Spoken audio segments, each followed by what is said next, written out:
저 멀리 드넓은 바다에 바닷물은 사랑스러운 수레국화 꽃인 만큼이나 파랗고 깨끗한 유리만큼이나 투명하다. 하지만 매우 깊기도 하다. 다 밧줄이 닿는 곳보다 더 깊이 내려가서 바다 밑바닥부터 수많은 첨탑이 위로 높이 쌓일 정도이다. 거기 아래 인어들이 살았다. 바다 밑바닥에는 그저 하얀 모래만 횡댕그렁 있다고 추측하지 마라. 절대로 그렇지 않다. 하늘거리는 줄기와 잎이 달린 놀라운 나무와 꽃들이 그곳 아래에서 자라는데 바닷물이 조금만 휘저어도 마치 살아있는 것처럼 몸을 흔들어댄다.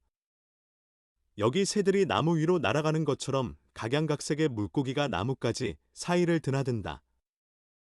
드넓은 바다 가장 깊은 곳에 바다왕의 궁전이 솟아있다. 성벽은 산호로 지었으며 높이 솟은 뾰족한 창문은 보석, 호박으로 만들었다. 지붕은 홍합 껍데기로 만들어 파도에 맞추어 입을 벌렸다가 닫았는데 아주 장관이다. 조개는 모두 반짝이는 진주를 품었는데 어느 것이라도 여왕이 쓰는 왕관의 자랑거리가 될 만했다. 저 아래 바다왕은 몇 년 동안 아내를 잃고 혼자 살았다. 노모가 아들을 대신해 가정을 돌보았다. 노모는 현명한 여인이지만 자신의 귀족 태생에 자부심이 강했다. 그리하여 자기 꼬리에 굴 12개를 달아 과시하면서도 궁정의 다른 부인들에게는 오직 6개만 달고 다니게 했다. 이것만 빼고는 대체적으로 칭찬할 만한 사람이었다. 특히 손녀들, 어린 바다 공주들을 지극히 좋아했기 때문에 칭찬할 만했다. 사랑스러운 공주가 6명 있었는데 그 중에서 막내가 가장 아름다웠다. 피부는 장미 꽃잎처럼 부드럽고 매끄러웠으며 눈동자는 깊은 바다처럼 파란빛이었다. 하지만 다른 인어들처럼 발이 없었다. 몸끝에 물고기의 꼬리가 달렸다. 낮 내내 공주들은 성안, 살아있는 꽃들이 벽에서 자라는 저 아래 거대한 홀에서 놀았다. 우리가 창문을 열면 제비들이 우리 방으로 쏜살같이 달려오듯이 높은 호박 보석 창문이 열리면 물고기들이 헤엄쳐 안으로 들어갔다. 지금 이 물고기들은 공주들 손에서 먹이를 받아먹고 귀여움을 받으러 곧장 헤엄쳐 갔다. 성 밖에는 불꽃처럼 빨갛고 또 깊은 바다색 같은 나무가 자라는 정원이 있다. 나무 열매는 황금처럼 빛나고 꽃은 끊임없이 손짓하는 가지에 붙어서 불꽃처럼 일렁였다. 흙은 정말이지 아주 고운 모래로 불타는 유황처럼 파란 빛이었다. 야릇한 파란 장막이 거기 아래 모든 것에 드리웠다. 여러분은 바다 밑바닥이 아니라 위아래로 온통 파란 하늘만이 있는 높은 곳에 있다고 생각할지 모른다. 죽은 듯이 고요할 때면 태양을 볼 수 있었는데 태양은 마치 꽃받침에서 흘러나오는 빛을 품은 붉은 꽃과도 같았다. 공주들은 각각 자기들만의 작은 꽃밭이 있어서 땅을 파 좋아하는 꽃을 심었다. 공주 하나는 고래 모양 속의 귀여운 꽃 침대를 만들었는데 또 다른 공주는 인어 같은 침대 모양을 만드는 게 더 깔끔하다고 생각했다. 막내는 태양처럼 둥글게 꽃밭을 만들어서 거기에 태양만큼이나 붉은 꽃만 심었다. 막내는 보통의 아이와는 다르게 평범하지 않고 차분하고 생각에 잠겨 있었다. 언니들이 자기 꽃밭을 가라앉은 배에서 찾아낸 온갖 이상한 것들로 꾸미고 있을 때 막내는 태양만큼 붉은 꽃과 예쁜 대리석 동상을 제외하고는 아무것도 가져다 놓지 않았다. 새하얀 대리석에 새긴 잘생긴 소년의 동상은 난파된 배에서 바다 밑바닥으로 가라앉은 것이었다. 막내는 그 동상 옆에 붉은 버드나무를 심었는데 나무는 무척이나 잘 자라서 풍요로운 가지가 동상의 그늘을 들이우고 파란 모래까지 가지를 축축 늘어뜨렸다. 나뭇가지가 흔들리면 그림자가 보랏빛을 띠었다. 마치 나무뿌리와 나뭇가지 끝이 살아서 서로 어울려 놀면서 입을 맞추는 것 같았다. 막내 공주는 위쪽 인간 세상의 이야기를 가장 흥미롭게 들었다. 할머니를 졸라 배와 도시 그리고 사람들과 동물에 대해 이야기를 다 들었다. 가장 근사한 것은 땅 위의 꽃들이 향기롭다는 사실이었다. 바다 밑바닥의 꽃은 향기가 없었다. 숲이 푸르다는 게 멋진 것 같았다. 나뭇가지 사이로 보이는 물고기가 큰 소리로 달콤하게 노래를 부를 수 있어서 사람들이 즐겁게 들을 수 있다는 게 마음에 들었다. 할머니는 작은 새를 모두 물고기라고 불러야 했다. 그렇지 않으면 공주들이 새를 한 번도 본 적이 없었기에 무슨 말을 하고 있는 것인지 알지 못했기 때문이었다. 할머니가 말했다. 너희 중 15살이 되는 사람은 바다에서 나가 달빛을 받으며 바위에 앉아 있어도 된단다. 지나가는 거대한 배를 지켜볼 수도 있어. 숲과 마을도 보게 될 거야. 다음 해맞이가 15살이 된다. 하지만 다른 공주들, 그러니까 각자 동생들보다 한 살씩 더 먹었으니 막내가 물에서 나가 세상이 어떤지 볼 때까지 5년을 기다려야 했다. 그래도 언니들은 각자 자기들이 본 것을, 그리고 첫날 가장 아름답게 찾아낸 것을 전부 다른 공주들에게 들려주기로 약속을 했다. 할머니는 반도 말하지 않았기에 공주들이 간절히 알고 싶은 게 무척이나 많았다. 가장 간절히 바라는 공주는 바로 무척이나 조용하고 생각에 잠긴 듯한 막내였다. 여러 날 밤 막내는 창문을 열고 서서 물고기들이 지느러미와 꼬리를 흔들어대는 검푸른 바다를 들여다보았다. 달과 별만 보일 뿐이었다. 확실히 달과 별빛은 꽤 흐릿했다. 하지만 물을 통해 보였기에 우리한테 보이는 것보다 훨씬 크게 보였을 것이다. 구름 같은 그림자가 달과 별을 가로지를 때면 그것이 머리 위로 헤엄치는 고래라든가 많은 사람들을 싣고 가는 배라는 걸 알았다. 저들은 귀여운 어린 인어가 배 바로 아래에서 배를 향해 하얀 두 팔을 내밀고 있다는 걸 꿈도 꾸지 못했다. 마지 공주가 15생일을 맞았다. 그래서 이제 물 밖으로 올라갈 수 있는 허락을 받았다. 마지가 돌아왔을 때 동생들에게 들려줄 이야기가 100가지나 되었다. 하지만 그 중에서도 가장 놀라운 건 바다가 잔잔할 때 달빛을 받으며 모래톱에 누워있는 것이었다. 물가의 불빛 수백 개가 별처럼 반짝거리는 커다란 도시를 보고 음악과 덜거덕거리는 마차와 사람들의 제잘거리는 소리를 듣고 교회의 높은 첨탑을 보고 울려 퍼지는 종소리를 들었다. 도시에 들어설 수 없었기에 그것이 가장 간절했다. 막내 공주가 어찌나 열심히 귀를 기울이는지. 이윽고 공주는 밤에 창문을 열고 서서 검푸른 바다를 들여다볼 때마다 딸깍딸깍 떠들썩한 소리가 가득한 거리와 도시를 생각했다. 그러고는 이렇게 깊은 곳까지 교회 종소리가 들린다고 상상하기도 했다. 다음 해에는 둘째 공주가 물 위로 올라가서 어디든 헤엄을 쳐도 좋다는 허락을 받았다. 둘째는 해가 질 때 올라갔다. 일몰은 자신이 본 가장 놀라운 풍경이라고 말했다. 하늘은 황금빛인데 구름으로 말할 것 같으면 그 아름다움을 묘사할 단어를 찾지 못했다. 붉게 출렁이면서 보랏빛으로 물들며 머리 위로 지나갔다. 흘러가는 구름보다 훨씬 빠른 백조가 물이 지어갔다. 백조는 길고 하얀 장막처럼 바다 위로 흔적을 남기며 지는 해를 향해 날아갔다.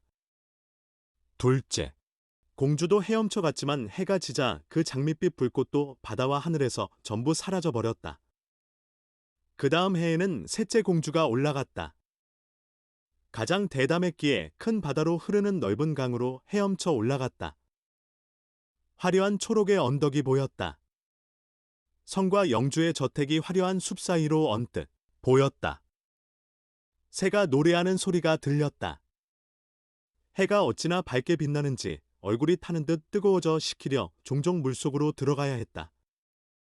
작은만에서 유한한 생명의 인간 어린이들이 물속에서 발가벗은 채로 물장구를 치고 있는 모습을 보았다. 아이들과 놀고 싶었지만 아이들은 겁을 집어먹고 달아나 버렸다. 이윽고 자그마한 검은 동물이 왔다. 개였다. 공주는 전에 개를 본 적이 없었다. 개가 셋째 공주를 보고 어찌나 사납게 짖어대는지 공주도 겁을 집어먹고 너른 바다로 달아났다. 그래도 그 화려한 숲, 초록 언덕, 비록 지느러미는 없어도 물속에서 헤엄칠 수 있는 예쁜 아이들을 결코 잊을 수가 없었다. 넷째 공주는 그렇게나 모험심은 없었다. 공주는 거친 파도 한가운데 멀리 머물렀었는데 멋진 곳이었다고 말했다. 주위 몇 마일을 볼 수 있고 위 하늘은 거대한 둥근 유리 지붕 같았다. 공주는 배를 보았다. 하지만 너무 멀리 있었기에 갈매기처럼 보였다. 장난치기 좋아하는 돌고래는 공중제비를 하고 어마어마하게 큰 고래는 코로 물을 뿜어댔다. 그래서 마치 수백 개의 분수가 주위에 있는 것 같았다. 이제 다섯째 공주 차례가 되었다. 공주의 생일은 겨울이었기에 다른 언니들이 본 것을 하나도 보지 못했다. 바다는 진 초록색이고 거대한 빙산이 여기저기 둥둥 떠다녔다. 공주는 빙산 하나가 진주처럼 빛났다고 말했다. 하지만 빙산은 인간이 지은 교회 첨탑보다 훨씬 높았다. 공주들은 가장 멋진 모양, 그리고 다이아몬드처럼 빛나는 것을 추측했다. 다섯째 공주는 커다란 빙산 위에 앉았는데 항해사들은 공주가 긴 머리를 바람에 흩날리는 모습을 보자마자 겁을 집어먹고 불이 나게 배를 몰아 지나쳐갔다. 늦은 저녁 구름이 하늘에 가득했다. 천둥이 치고 번개가 하늘을 쏜살같이 오갔다. 시커먼 파도가 거대한 산맥 같은 얼음을 높이 들어 올렸다. 번개가 내리치자 얼음이 번쩍번쩍 빛났다. 배들은 모두 돛을 내렸다. 공포와 초조함만 흘렀다. 하지만 공주는 거기 둥둥 떠다니는 빙산 위에 차분하게 앉아서 바다에 쩍쩍 내리치는 들쭉날쭉한 번개를 지켜보았다. 언니들은 각자 바다의 수면 위로 처음 올라갔을 때 그 사랑스러운 모습이 새로웠었다. 하지만 어른이 되어 자신이 원하는 곳은 어디든 갈 수 있게 되자 그곳에 흥미를 잃었다. 어디를 가든 한 달이 지나면 향수병에 걸려서는 바다 밑과 같은 곳이 없다고. 집이 무척이나 편안하다고 말했다. 여러 날 저녁 언니들은 물 위로 올라가 다섯이 한 줄로 서로 팔짱을 끼고 섰다. 다들 유한한 인간보다도 훨씬 더 목소리가 아름다웠다. 폭풍이 불자 공주들은 조난사고가 있으리라 예상하고 배 앞으로 헤엄쳐 가서 바다 밑이 얼마나 아름다운지 선원들에게 전해져 내려온 편견을 깨기 위해 유혹적으로 노래를 불렀다. 하지만 사람들은 그 노래를 이해하지 못하고 폭풍 소리로 착각했다. 저들은 영광스러운 깊은 바다를 보지 못했다. 배가 가라앉았을 때 사람들은 익사에서 바다왕의 성에 죽은 인간으로 도착했다. 그날 저녁 인어들은 이처럼 팔짱을 끼고 물 위로 올라왔을 때 막내는 뒤에 혼자 남아 그 죽은 사람들을 돌보며 눈물을 흘리고 싶어 했다. 하지만 인어들은 눈물을 흘리지 않았다. 그래서 훨씬 더 고통스러웠다. 막내가 말했다. 내가 15이 되면 좋겠어. 저기 위 세상. 그리고 저기에 사는 사람들을 모두 무척 좋아하게 될 것 같아. 마침내 막내도 15살에 이르렀다. 노부인 여왕, 할머니가 말했다. 이제 너를 보내주마. 할머니는 어린 공주의 머리카락에 하얀 백합 화관을 씌워 주었는데 꽃잎은 진주를 반으로 잘라 만든. 그리고 이 노부인은 막내 공주의 꼬리 지느러미에 높은 지위의 표시로 큼지막한 굴 8개를 달라고 했다. 하지만 그거 아프단 말이에요. 막내 공주가 소리쳤다. 치장을 하려면 많이 참아야지. 할머니가 막내 공주에게 말했다. 이런 장식을 전부 다 털어내고 번거로운 화관을 포기하면 얼마나 좋을까. 꽃밭의 붉은 꽃은 공주에게 훨씬 더 잘 어울렸다. 하지만 굳이 바꾸지는 않았다. 막내 공주는 그렇게 인사하고는 바다를 헤치고 거품처럼 빛을 내며 가볍게 위로 올라갔다. 수면 위로 머리를 내밀었을 때 태양이 막 사라져다. 하지만 구름은 여전히 황금과 장미처럼 빛나고 섬세하게 물든 하늘에는 저녁별이 투명하게 빛났다.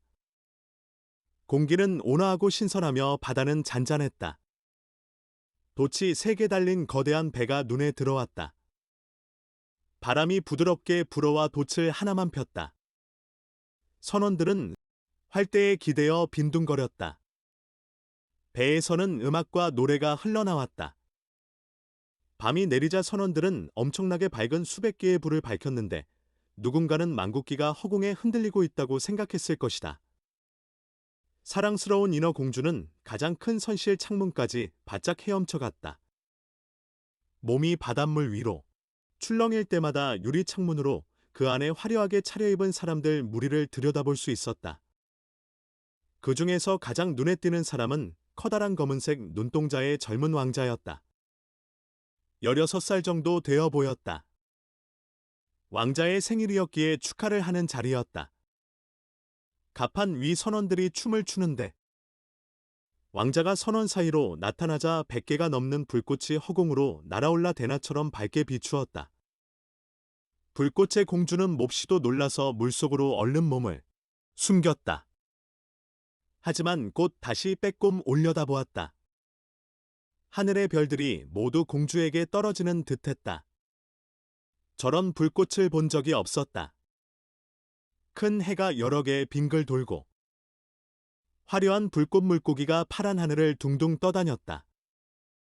이런 것들은 모두 크리스탈 같은 투명한 바다의 거울처럼 비추었다. 어찌나 밝은지 배의 작은 밧줄도 다 볼 수 있고 사람들도 선명하게 보였다. 젊은 왕자는 어찌나 잘생겼는지 왕자가 웃었다. 미소 지으며 사람들과 악수를 나누고 그 사이 음악은 완벽한 저녁 속으로 울려 퍼졌다. 시간이 꽤 늦었지만 사랑스러운 인어 공주는 배하고 그 잘생긴 왕자한테서 눈을 뗄 수가 없었다.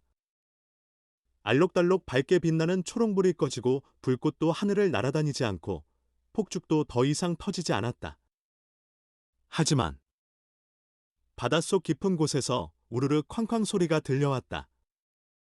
물살이 계속 인어를 높이 튀어 올라가게 해서 인어는 그 선실 안을 들여다볼 수 있었다. 이제 배는 나아가기 시작했다. 바람 속에 돛이 하나, 둘 활짝 펴지고 파도가 높이 솟고 거대한 구름이 모여들며 번개가 멀리서 번쩍거렸다. 배는 끔찍한 폭풍을 만났다. 뱃사람들은 서둘러 돛을 내렸다. 높다란 배가 성난 바다를 헤치며 속도를 내자 이 커다란 배는 튀어 올랐다가 뒹굴었다. 파도는 마치 돛을 부서뜨릴 듯 시커먼 산처럼 높이 일었다. 하지만 배는 백조처럼 거대한 파도 사이로 떨어져 내렸다가 다시 높이 솟아올랐다. 인어 공주에게는 이것이 썩 괜찮은 놀이처럼 보였지만 선원들에게는 전혀 그렇지 못했다. 배는 와지끈 갈라지고 굵은 나무가 쿵 하고 떨어져 내렸다. 파도가 배를 내리쳐 돛이 갈대처럼 두 개로 부서졌다. 배는 옆으로 기울어 물이 짐칸까지 쳐들어왔다. 이제 인어 공주는 사람들이 위험에 빠진 것을 알았다. 자신도 바다에 이리저리 떠다니는 나무와 판자를 피해야 했다. 한순간 어두워져서 공주는 아무것도 볼 수가 없었다. 다음 순간 번개가 무척이나 환하게 내리쳐서 배 위의 모두를 구별할 수가 있었다. 모두가 최선을 다해 살 궁리를 했다. 공주는 그 젊은 왕자를 찾아서 가까이가 지켜보았다. 배가 두 동강 나왕자가 바닷속으로 가라앉는 모습이 보였다. 처음 공주는 왕자가 자신과 같이 있어서 너무 기뻤다. 그러다 문득 인간은 물속에서 살 수 없으며 아버지의 성에 죽은 시체로 도착할 것이라는 사실이 떠올랐다. 안 돼. 이 남자는 죽으면 안 된다. 그래서 공주는 둥둥 떠다니는 나무판자 기둥이 자신에게 부딪힐지도 모른다는 것을 깡그리 잊고 그 사이로 헤엄쳐 갔다. 파도 속으로 들어가 물마루를 타면서 마침내 그 젊은 왕자에게 다가갔다. 왕자는 그 성난 바다에서 더 이상 헤엄칠 수 없었다. 팔다리의 기운이 빠지고 아름다운 눈동자는 굳게 닫혀서 공주가 도와주러 오지 않았다면 죽었을 것이다. 공주는 물 밖으로 왕자의 머리를 올리고는 파도가 가는 곳으로 몸을 맡겼다. 날이 박자 폭풍은 잦아들고 배의 흔적은 눈에 보이지도 않았다. 태양이 수면 위로 붉고 환하게 솟아오르며 왕자의 뺨에 생기를 불어넣었다. 그래도 왕자는 여전히 눈을 감고 있었다. 공주는 반듯한 왕자의 이마에 입을 맞추었다. 젖은 머리카락을 뒤로 쓸어 넘기자 공주에게는 자신의 작은 꽃밭에 있는 그 대리석 동상처럼 보였다. 공주는 왕자에게 다시 입을 맞추고는 살아나기를 바랐다. 저 앞에 푸르른 산이 솟아난 육지가 보였다. 마치 백조떼가 그곳에서 쉬고 있는 것처럼 꼭대기에 눈이 하얗게 빛났다. 바닷가 아래 화려한 초록의 숲이 있고 한가운데 성당인지 수도원인지 공주가 알 수 없는 어쨌거나 건물이 한 채 있었다. 오렌지 나무와 레몬 나무가 마당에서 자라고 높다란 야자수들이 문 옆에 즐비했다. 여기 바다는 작은 항구를 이루고 퍽 조용하고 매우 깊었다. 고운 하얀 모래가 절벽 아래로 쓸려 내려왔다. 공주는 그 잘생긴 왕자를 데리고 그곳으로 헤엄쳐가서 모래바다에 왕자를 눕히고 따뜻한 햇살을 받게 머리를 높이 괴어주고는 지극정성으로 돌보았다. 하얀색 커다란 건물에서 종이 울리기 시작하자 한 무리의 젊은 여인들이 정원으로 쏟아져 공주는 물 밖으로 삐죽 튀어나온 커다란 바위 뒤에 몸을 숨겼다. 거품으로 머리카락과 어깨를 가렸기에 누구도 공주의 얼굴을 볼 수 없었다. 그러고는 누가 이 가엾은 왕자를 찾아내는지 지켜보았다. 잠시 뒤, 한 젊은 여인이 왕자에게 왔다. 여자는 아주 잠깐 동안 놀란 것 같았다. 이윽고 더 많은 사람들을 불렀다. 인어는 왕자가 의식을 되찾는 것을, 주위의 모두를 향해 웃음 짓는 것을 지켜보았다. 하지만 공주에게는 웃어 보이지 않았다. 왕자는 인어 공주가 자신을 구했다는 사실을 알지도 못했기 때문이다. 공주는 몹시 속이 상했다. 사람들이 왕자를 그 커다란 건물로 이끌 때는 슬픈 마음으로 물속으로 뛰어 들어가 아버지의 성으로 돌아갔다. 공주는 언제나 조용하고 생각이 깊었다. 하지만 지금 훨씬 더 말이 없이 생각에 잠겼다. 언니들은 물 위로 처음 올라가서 무엇을 보았느냐고 물었지만 막내 공주는 조금도 말하려 들지 않았다. 여러 날 저녁 그리고 여러 날 아침. 공주는 그 왕자를 떠나보냈던 곳에 다시 가보았다. 정원에 잘 익어 추수를 마친 과일을 보고 높은 산에 눈이 녹는 것도 보았지만 그 왕자는 보지 못했다. 그래서 집으로 돌아올 때는 떠날 때보다 더 마음이 슬펐다. 그 작은 정원에 앉아서 왕자처럼 보이는 그 아름다운 대리석 동상을 감싸 안는 것이 공주에게는 하나의 위안이었다. 하지만 이제 꽃을 돌보지 않았다. 꽃은 함부로 길까지 뻗어가서 그곳은 황무지가 되었다. 기다란 줄기와 나뭇잎은 나뭇가지에 마구 엉켜서 우울한 그림자를 던졌다. 공주는 더 이상 견딜 수가 없었다. 자신이 비밀을 언니 하나에게 들려주었다. 즉시 다른 언니들 모두 그 이야기를 알게 되었다. 몇몇 인어들도 알게 되었다. 그중 한 인어가 그 왕자가 누구인지 알았다. 이 친구도 배 위에서 왕자의 축하 파티를 보았다. 그 남자가 어디에서 왔으며 어디 왕궁에 사는지도 알았다. 언니 공주들이 말했다. 어서 막내야. 서로 팔짱을 끼고 길게 한 줄로 서서 물 위로 올라가서 왕자의 성이 있다는 곳 바로 앞으로 갔다. 거대한 대리석 계단에 반짝반짝 빛나는 황금색 돌로 지은 성이었는데 계단 하나는 아래 바다로 이어졌다. 금박을 입힌 거대한 돔이 지붕 위에 솟아있고 건물 주위 기둥 사이로 실물과 똑같아 보이는 대리석 동상이 있었다. 높은 창문에 투명한 유리로 값비싼 비단 걸개와 테피스트리, 색색의 실로 수놓은 벽걸이나 실내 장식용 비단가 있는 화려한 홀이 들여다 보였는데 그림으로 뒤덮인 벽은 보기에 무척 근사했다. 메인 홀 한가운데 커다란 분수가 유리돔 지붕까지 물을 뿜고 햇빛이 분수대의 물과 커다란 수반에서 자라는 사랑스러운 식물을 비추었다. 이제 인어공주는 왕자가 어디에 사는지 알았기에 여러 날 저녁, 여러 날 밤 그곳 바다에서 시간을 보냈다. 언니들보다 훨씬 더 바짝 과감하게 헤엄쳐 갔다. 심지어 화려한 대리석 발코니가 바다에 길게 그림자를 들이오는 좁은 시내까지 올라갔다. 여기에 앉아서 그 왕자를 지켜보았다. 왕자는 달빛 속에서 자기 혼자 있다고 생각을 했다. 여러 날 저녁, 왕자가 음악이 흐리고 깃발이 흩날리는 멋진 배를 타고 나가는 모습을 공주는 보았다. 공주는 덤불 사이로 몰래 내다보았다. 바람이 불어 공주의 은빛 꼬리 위로 불면 꼭 백조 한 마리가 날개를 펼친 것처럼 보였다. 여러 날 밤, 낚시꾼들이 횃불을 들고 바다로 나가는 모습을 보았다. 낚시꾼들이 왕자가 얼마나 착한지 말하는 것도 들었다. 그 말을 들으니 왕자가 물에 빠져 죽을 뻔했을 때 목숨을 구해준 사람이 자신이란 걸 생각하며 자랑스러운 마음이 들었다. 자신의 가슴에 기댔던 왕자의 머리가 얼마나 부드러웠는지, 왕자에게 입을 맞추었을 때 얼마나 감미로웠는지 떠올렸다. 하지만 왕자는 이것을 전혀 알지 못했다. 상상조차 하지 못했다. 날이 갈수록 인어공주는 인간이 좋아졌다. 그리고 점점 더 인간들과 더불어 살고 싶은 마음이 간절했다. 인간 세상은 인어 세상보다 더 넓은 것 같았다. 인간들은 배를 타고 바다 위를 다닐 수도 있고 구름이 높은 산을 오를 수도 있었다. 인어 공주는 알고 싶은 게 너무 많았다.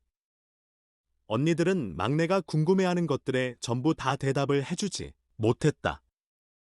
그래서 우물 위 세상에 대해서 잘 아는 할머니를 찾아갔다. 물 위 세상은 할머니가 바다 위에 있는 나라에 붙인 이름이었다. 인어 공주가 물었다. 인간은 물에 빠져 죽지 않으면 영원히 사나요? 우리가 여기 아래 바다에서 죽는 것처럼 인간들은 죽지 않나요? 노부인 여왕이 대답했다. 인간들도 죽어. 인간의 수명은 우리보다 훨씬 짧아. 우리는 300살까지 살 수 있어. 하지만 우리가 수명을 다할 때 우리는 그저 바다의 거품으로 변해. 그래서 사랑하는 사람들 사이, 여기 아래 무덤이 없어. 우리는 불멸의 영혼이 없거든. 죽음 이후의 삶이 없단다. 우리는 초록 바다풀과 같아. 일단 잘리고 나면 결코 다시 자라지 않아. 반대로 인간에게는 영원히 사는 영혼이 있단다. 육체가 흙으로 변하고 난 다음에도 오랫동안 이어지는 영혼은 희박한 공기를 타고 저 위 반짝이는 별로 올라가지. 우리가 육지를 보기 위해 물을 헤치고 올라가는 것처럼 인간들은 미지의 아름다운 곳으로 올라간단다. 우리에게는 결코 보이지 않는 곳으로. 인어 공주는 애석해하며 물었다. 왜 우리는 불멸의 영혼을 받지 못했어요? 하루라도 인간이 될 수 있다면? 나중에 그 천사의 왕국에서 함께할 수 있다면? 내 300년을 기꺼이 포기할 거예요. 할머니가 말했다. 그렇게 생각하면 안 돼. 우리는 저기 위 사람들보다 훨씬 더 행복하게 지내고 훨씬 더 잘 살고 있어. 그러면 나도 죽어서 바다의 거품처럼 둥둥 떠다녀야 해요. 음악과 같은 파도를 듣지 못하고 아름다운 꽃, 붉은 태양을 보지 못하고요. 불멸의 영혼을 얻기 위해서 내가 할 수 있는 게 아무것도 없어요? 할머니가 대답했다. 없어. 인간이 너를 무척 사랑해서 그 사람에게 내가 부모보다 더 큰 의미라면 그 남자의 모든 생각과 심장이 모두 너와 하나가 되어서 사제가 그 사람의 오른손과 내 손을 맞잡게 하고 충직과 영원을 약속하게 한다면? 그러면 그 사람의 영혼이 내 몸으로 스며들어 갈 거야. 그러면 너는 인간의 행복을 함께할 거야. 그 사람은 너에게 영혼을 주어도 자기 것은 간직하지. 하지만 그런 일은 결코 쉽게 이루어지지 않아. 여기 바다에서 그렇게나 아름다운 내 지느러미를 땅에서는 흉측하다고 여긴단다.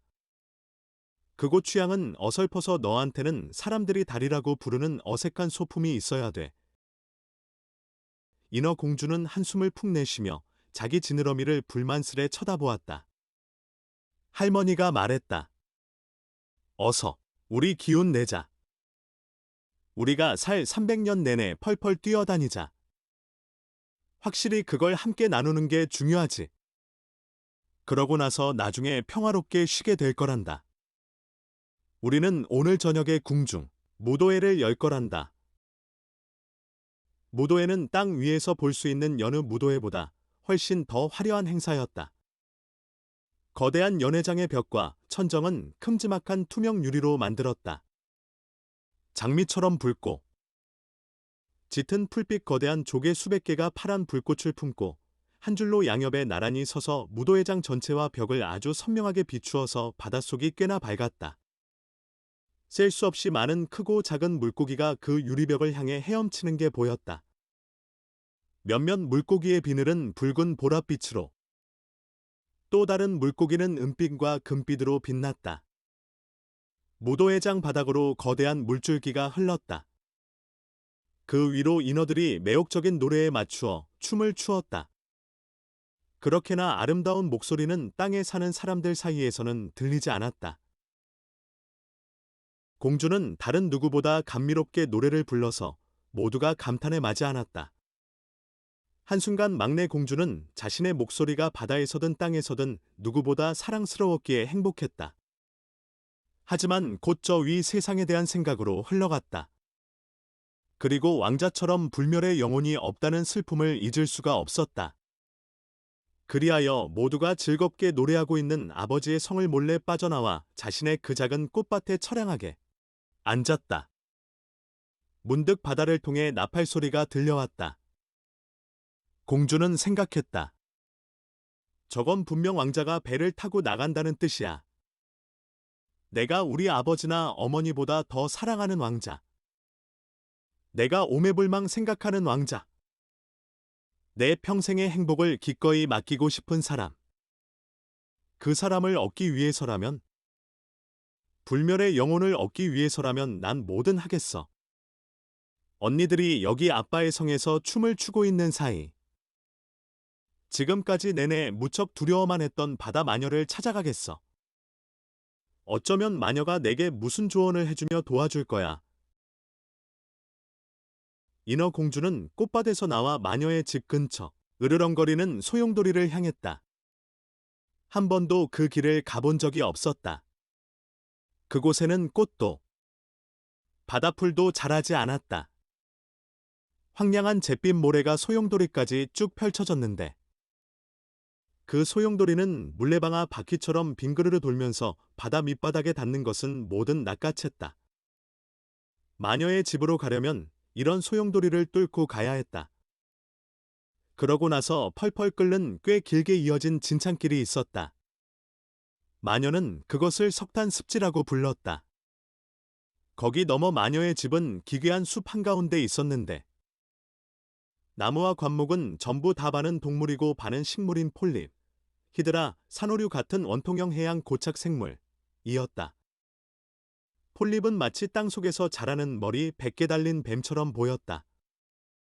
나뭇가지는 모두 길고 끈적끈적한 팔인데 꾸물꾸물 기어다니는 지렁이 손가락에 달렸다. 폴립은 몸마디. 마디를 꼼지락거리며 뿌리에서 밖으로 뻗은 촉수로 잡히는 건 뭐든 꽉 움켜잡고는 절대 보내주지 않았다. 인어 공주는 잔뜩 겁을 집어먹고 숲 끝자락에서 멈추었다. 두려움에 심장이 쿵쾅거려서 거의 되돌아갈 뻔했지만 왕자와 인간들이 갖고 있는 영혼을 떠올리고 용기를 끌어모았다. 폴립한테 잡히지 않게 긴 머리채를 묶고 두 팔을 앞으로 모으고는 공주를 움켜잡으려고 안달이 나서 팔과 손가락을 마구 뻗어대는 그 끈적끈적한 폴립 사이를 물고기처럼 잽싸게 빠져나갔다. 소나기마다 수백 개의 촉수에 뭔가를 잡고 있었는데 튼튼한 쇠고리에 매달린 것처럼 보였다. 바다에 빠져 이렇게 깊은 곳까지 가라앉은 죽은 인간의 허연 뼈가 폴립의 팔에 있었다. 배의 부품, 어부들의 괴짝, 육지 동물의 해골도 저 소나기로 떨어져 내렸지만 가장 으스스한 풍경은 무엇보다도 붙잡혀 목이 졸린 어린 인어였다. 공주는 숲속 진흙투성이 넓은 빈터에 도착하니 살집 좋은 굵은 물뱀들이 미끄러지듯 스르르 나아가며 역겨운 누런 백가죽을 드러냈다. 빈터 한가운데 난파된 인간의 뼈다귀로 지은 집이 한 채 있었다. 그리고 거기에 바다 마녀가 앉아서 우리가 카나리아 새에게 설탕을 먹이듯 두꺼비 한 마리를 시켜 자기 입에서 나오는 것을 먹으라고 시켰다. 마녀는 그 흉측한 물뱀들을 악이라고 부르면서 스펀지 같은 자신의 가슴을 잃어 저리 기어 다니게 했다. 마녀가 말했다. 네가 원하는 게 뭔지 알지? 너 아주 어리석구나. 하지만 내 뜻대로 그대로 될 거야. 자랑스러운 공주, 넌 슬픔도 얻게 될 거다. 너는 지느러미 꼬리를 없애고 그 대신에 그 물건 2개를 갖고 싶어 하는구나. 그 젊은 왕자가 너와 사랑에 빠져서 그 사람과 더불어 불멸의 영혼을 얻고 싶어 해.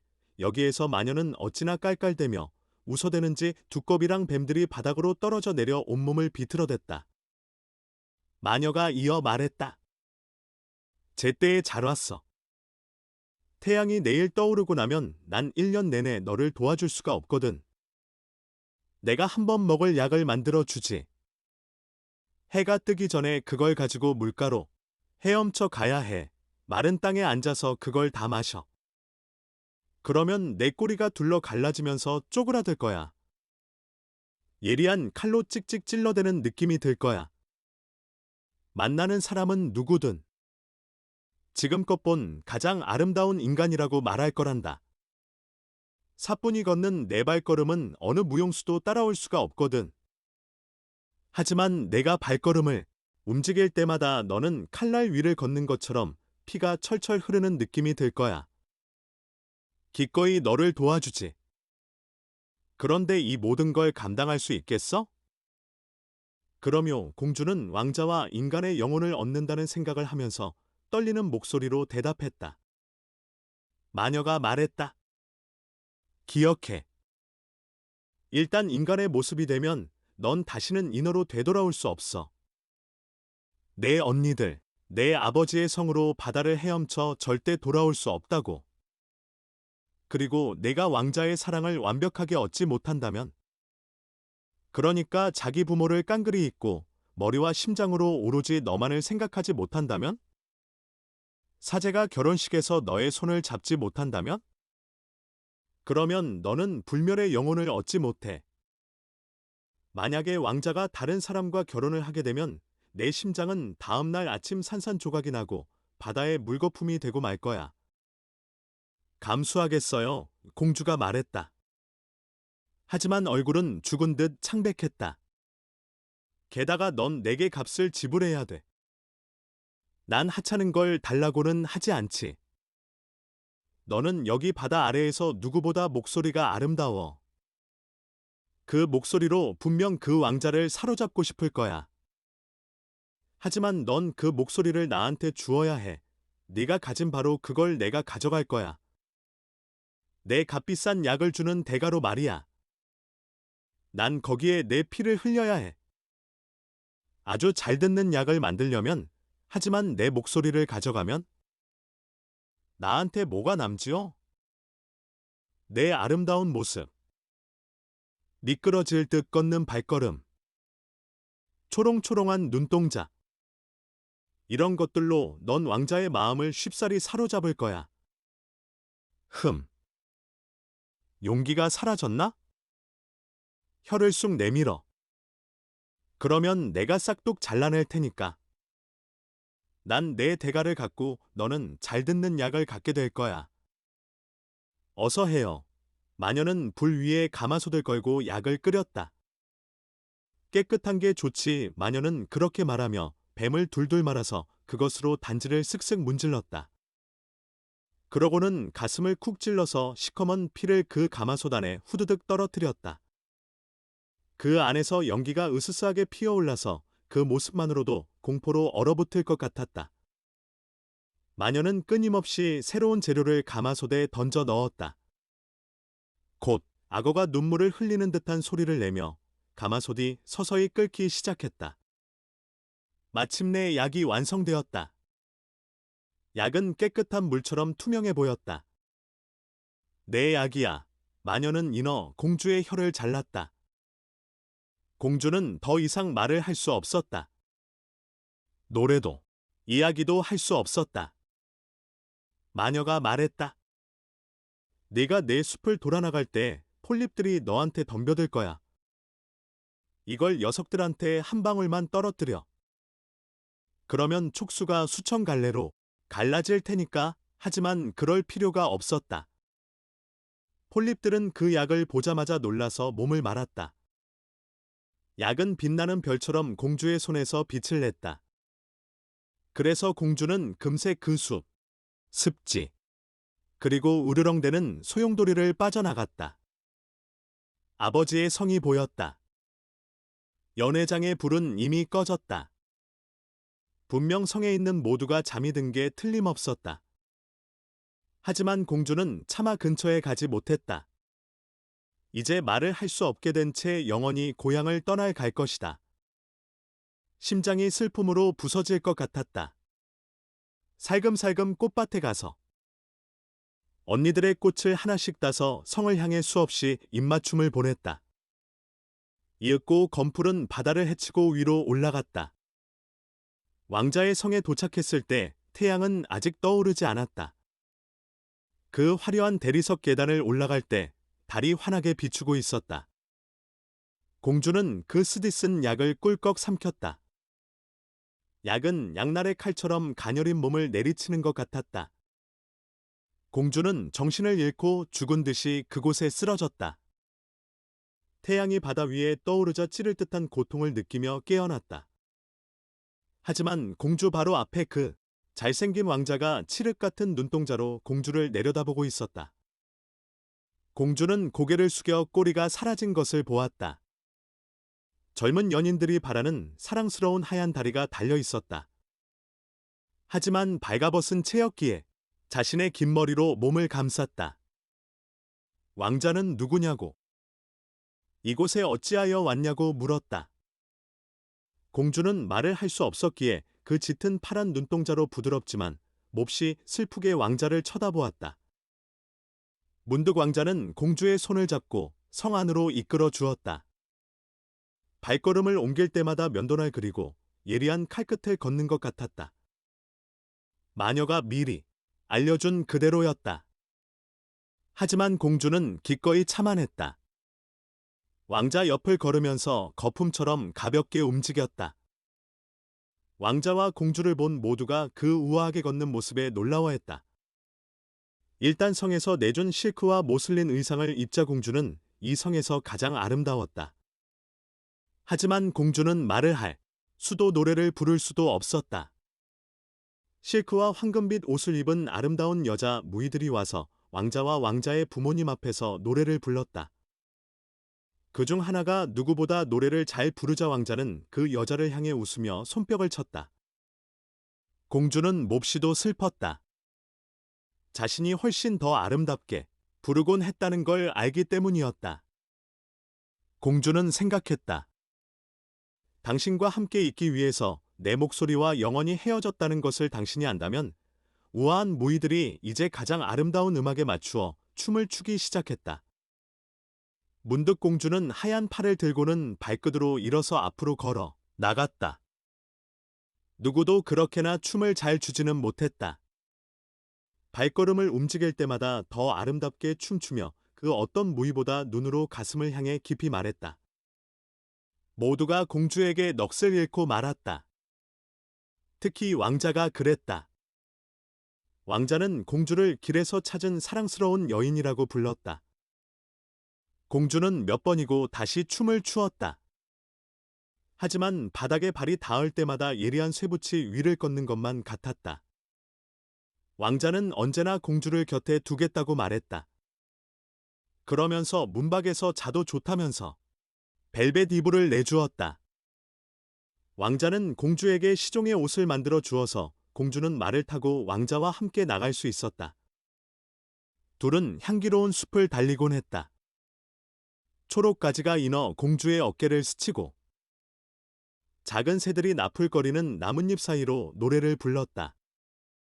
공주는 왕자와 함께 높은 산으로 올라갔다.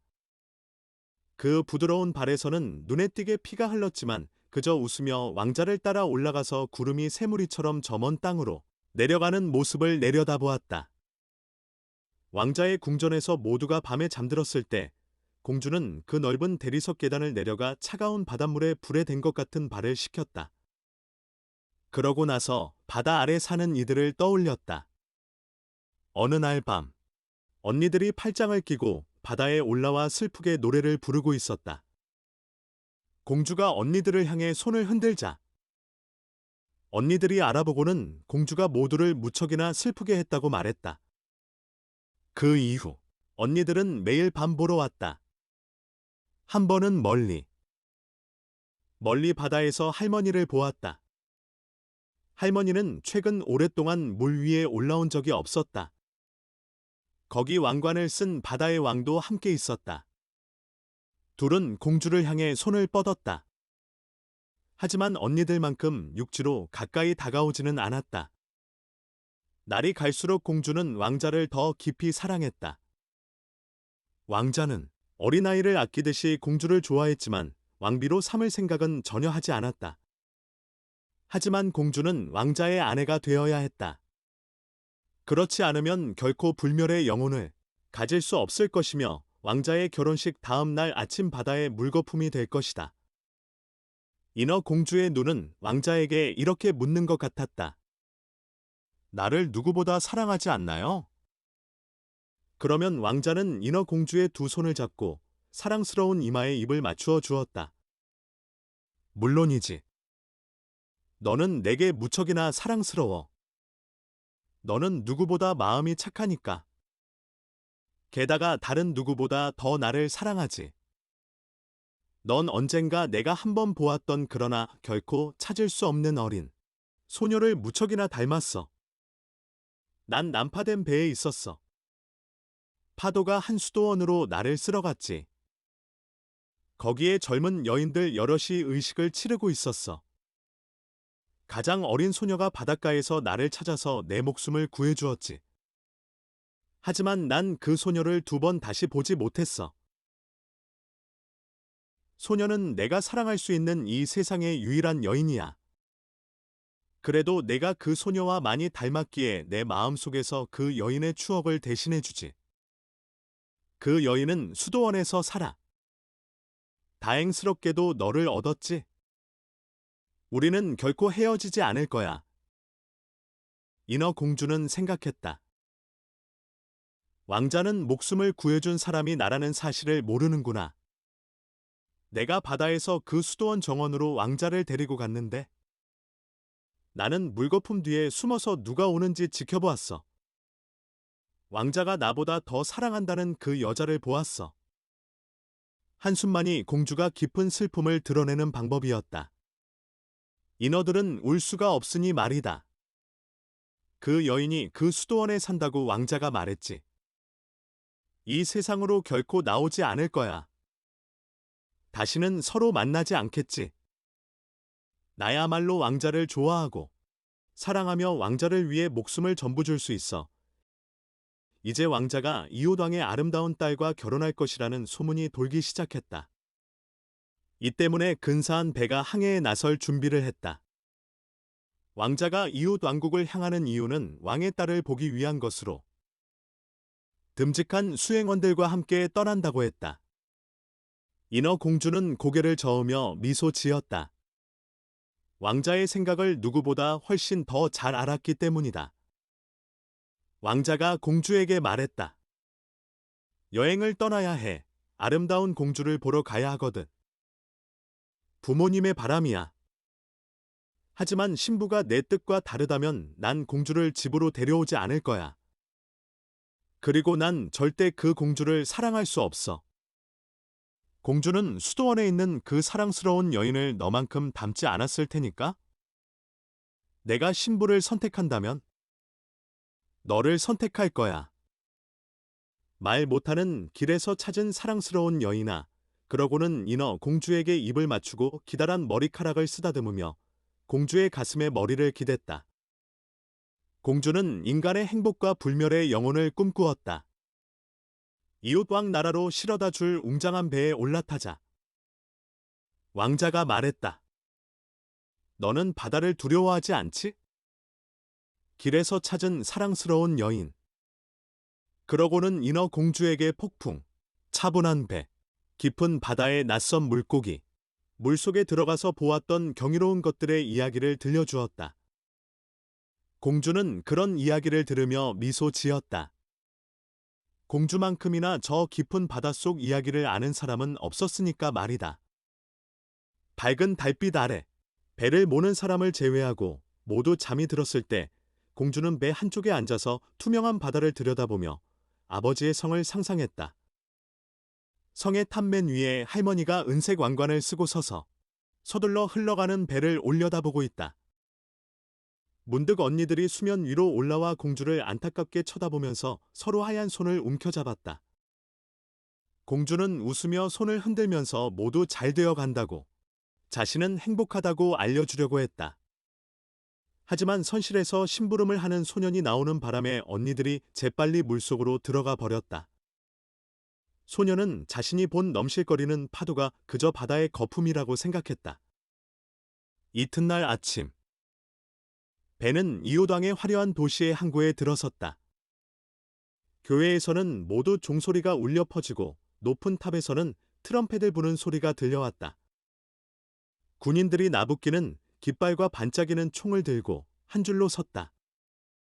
매일 축제 행사가 열렸다.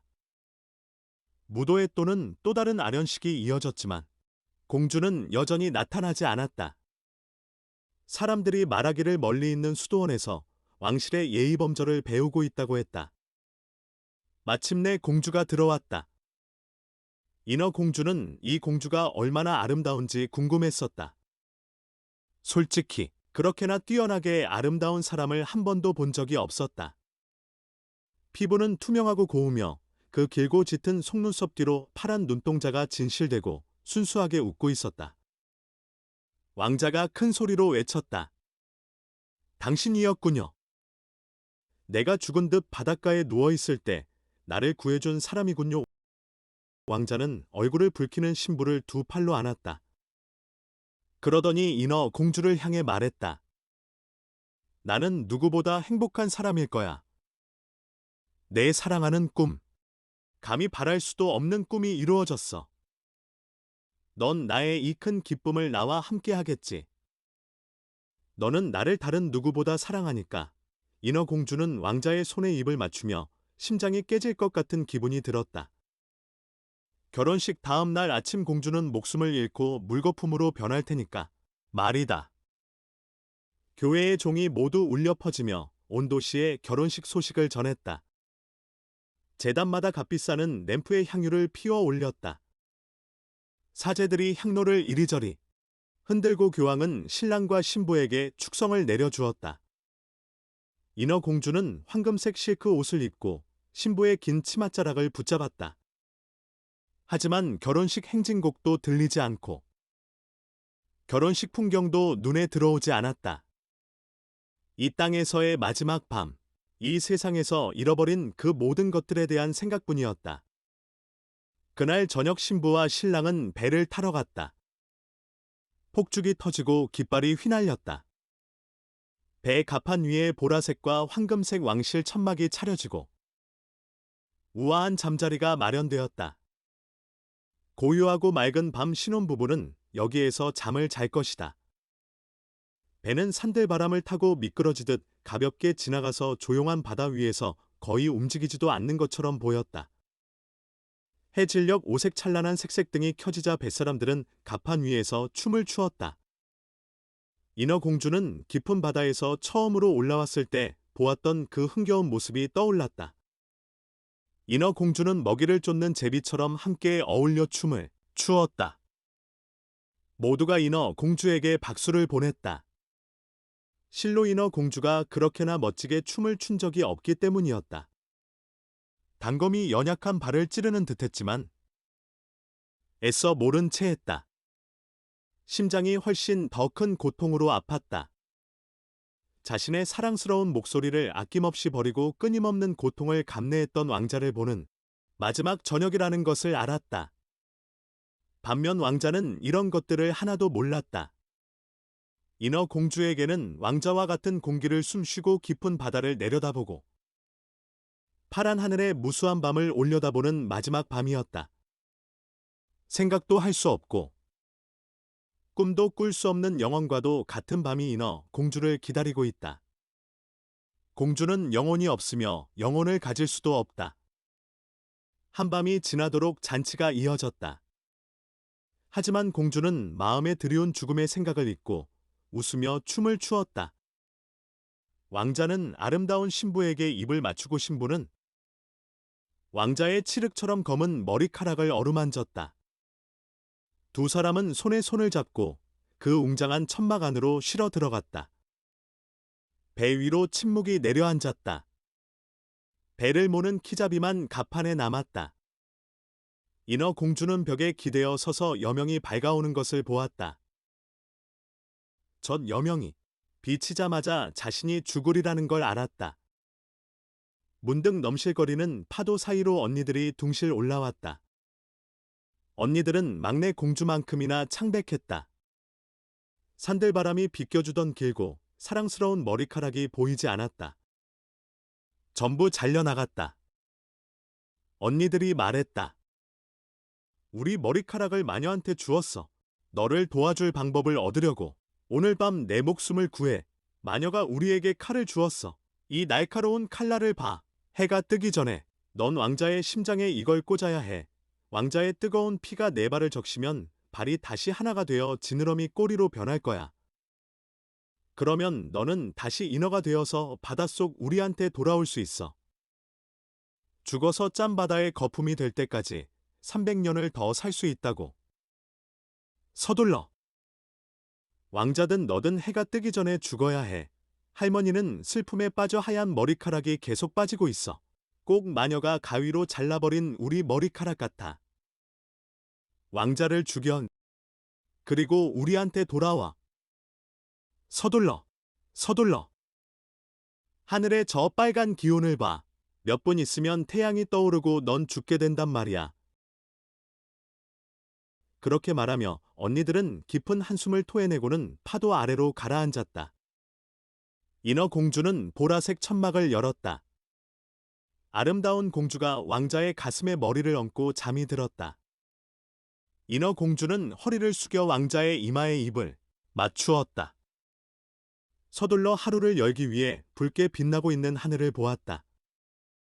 날카로운 칼을 보고 다시 왕자를 향해 눈을 돌렸다. 왕자는 자면서 신부의 이름을 중얼거렸다. 온통 신부 생각뿐이었다. 인어 공주의 손에 든 칼날이 바르르 떨렸다. 문득 공주는 칼을 저 멀리 바다 위로 휙 던져버렸다. 칼이 바닷속에 풍덩 빠진 자리가 마치 부글부글 끓듯 피처럼 붉어졌다. 인어 공주는 이미 흐릿해진 눈으로 한 번 더 왕자를 보고는 밖으로 물러나와 바다로 몸을 날렸다. 몸이 거품으로 녹아드는 느낌이었다. 태양이 떠올라 햇빛이 따스하고 부드럽게 그 서늘한 바다 거품을 비추었다. 인어 공주는 죽음의 손길을 느끼지 못했다. 머리 위로 비추는 환한 햇빛 속에서 투명하고도 아름다운 생명체가 둥둥 떠다니는 게 보였다. 무척이나 투명해서 배의 하얀 돛과 하늘의 붉은 구름이 들여다보였다. 목소리는 음악과도 같아서 지상의 눈이 인어들의 거품을 볼 수 없는 것처럼 인간의 귀로는 그 소리를 쫓을 수가 없었다. 날개도 없이 이들은 공기만큼이나 가볍게 떠다녔다. 인어 공주는 자신이 저들과 같은 모양이라는 것을 알았다. 점점 거품에서 빠져나와 위로 올라가고 있었다. 누구세요? 내가 어디로 가는 거죠? 인어 공주가 물었다. 목소리가 위에서 들리는 것 같았다. 무척이나 신비해서 지상의 음악과는 도무지 어울리지 않았다. 우리는 공기의 딸들이란다. 인어는 불멸의 영혼이 없어서 인간의 사랑을 얻지 못하면 영혼을 가질 수 없어. 인어의 영원한 생명은 몸 밖의 힘에 달렸지. 공기의 딸들도 불멸의 영혼이 없어. 하지만 착한 행동을 하면 얻을 수 있지. 우리는 남쪽으로 날아가. 우리가 차가운 바람을 불어넣지 않으면 그곳의 독약과도 같은 뜨거운 공기가 인간을 죽이거든. 우리는 가는 곳마다 신선함과 치유의 밤을 주는 꽃향기를 공기에 실어간단다. 300년 동안 최선을 다해 좋은 일을 하면 우리는 불멸의 영혼과 인간의 영원한 은총을 나누어 받아. 너, 가엾은 인어야. 너도 이것을 위해 온 마음을 다 바쳐 노력했어. 너의 고통과 충실함이 하늘 높은 영혼의 왕국으로 너를 들어 올렸어. 이제 300년 동안 선한 행동을 하면 절대 죽지 않을 영혼을 얻게 될 거야. 인어 공주는 투명하고 밝은 눈을 신의 태양을 향해 들어 올렸다. 처음으로 눈에 눈물이 고였다. 배 위는 서서히 활기를 띠며 다시 생기가 돌았다. 왕자와 그 아름다운 신부가 자신을 찾는 것이 보였다. 둘은 슬프게도 그 부글부글 끓는 거품을 쳐다보았다. 마치 인어 공주가 바닷속으로 몸을 던진 사실을 아는 것 같았다. 두 사람에게 보이지 않게 인어 공주는 신부의 이마에 입을 맞추고 왕자에게 미소를 보내고는 높이 흘러가는 장밋빛 구름으로 공기의 딸들과 함께 올라갔다. 여기가 신의 왕궁으로 가는 길인가요? 300년이 지난 후에? 좀 더 이를 수도 있어. 보이지 않게 우리는 아이들이 있는 인간들의 집으로 날아 들어가지. 매일 우리는 부모님을 기쁘게 하고 사랑받을 자격이 있는 착한 아이를 찾아. 그러면 신은 우리를 시험하는 날을 짧게 해줘. 아이는 우리가 자기 방을 둥둥 떠다닐 때 알지 못해. 하지만 우리가 그 아이를 향해 웃을 때 300년에서 1년이 줄어든다는 뜻이야. 하지만 우리가 버릇없는 아이를 보면 우리는 슬픔의 눈물을 흘려야 해. 눈물 한 방울마다 우리 시험의 하루가 더 늘어나지.